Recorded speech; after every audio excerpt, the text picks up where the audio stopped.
Boa noite, pessoal, tudo bem?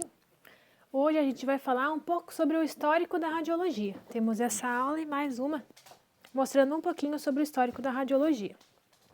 Quando que iniciou, então, os primeiros estudos do magnetismo, que foi o início das propriedades da radiologia, ou dos raios-x? Foi em 500 anos antes de Cristo, tá? Então, Tales de Mileto, ele já estudava o magnetismo. Em 1646, o Guericke, que foi um alemão, ele inventou a primeira máquina elétrica. E essa máquina elétrica, ela estudava o fenômeno de repulsão dos corpos. Vamos ver lá na frente que a radiação, ela é um choque desses corpos. Mas ele estava inventando a primeira máquina que estudava a repulsão desses corpos. Em 1785, um outro físico chamado Morgan, ele fez experimentos no primeiro barômetro e possivelmente produziu os raios-x. O que era esse primeiro barômetro? Era chamado de vácuo de Torricelli. Era uma cápsula onde não tinha ar dentro, tá? Então tinha um vácuo ali dentro e que ele possivelmente produziu raio-x. Ali teve um choque de elétrons, mas ele não sabia o que estava acontecendo. Em 1833, Faraday ele formulou as primeiras leis da eletrólise e surgiram os termos ânodo e cátodo, que a gente vê lá na época do ensino médio, que é o que vai formar a radiação X, tá? É o ânodo e o cátodo, o polo positivo e o polo negativo. Em 1850, o Plucker ele observou uma fluorescência no polo negativo, que é o cátodo, dentro desse tubo de vácuo. Então, ele viu uma certa fluorescência no polo negativo, no positivo não. Em 1886, o Goldstein ele descobre os chamados raios canais dentro dos tubos de vácuo. Ele deu o nome de raios canais. Em 1892, Leonard, que foi um outro físico, ele construiu os tubos de raios catóticos. Então, ele estava trabalhando num tubo menor de vácuo e o Leonard ele aperfeiçoou, fez um tubo maior para poder observar esses fenômenos do choque entre o polo negativo e o polo positivo, entre o cátodo e entre o ânodo. Aí, depois de muito tempo, lá em 8 de novembro de 1895, o William Conrad Röntgen ele viu um fenômeno estranho enquanto ele trabalhava com esses raios catóticos, utilizando um tubo com correntes de alta tensão.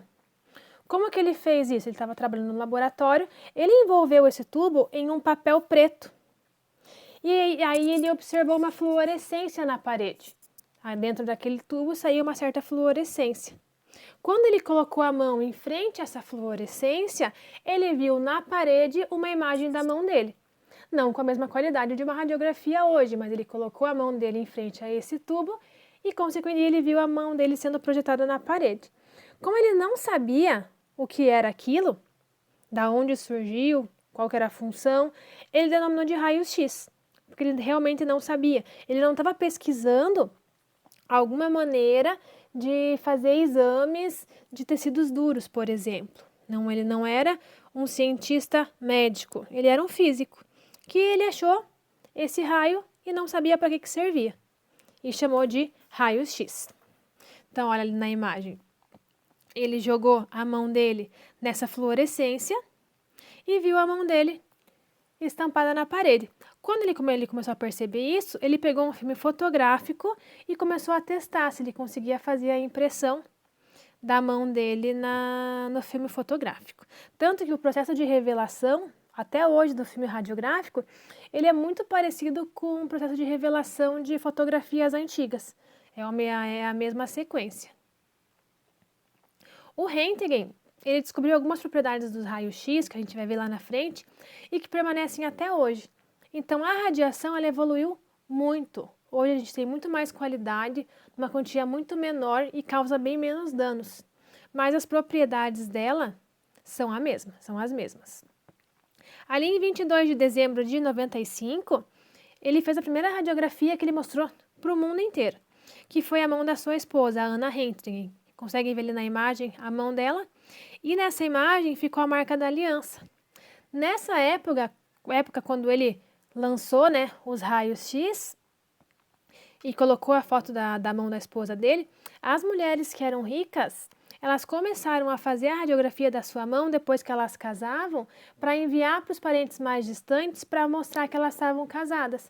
Então, era a radiografia da mão com a aliança para os parentes mais distantes, eles verem que elas estavam casadas. Levavam muita radiação para nada, mas foi uma moda da época.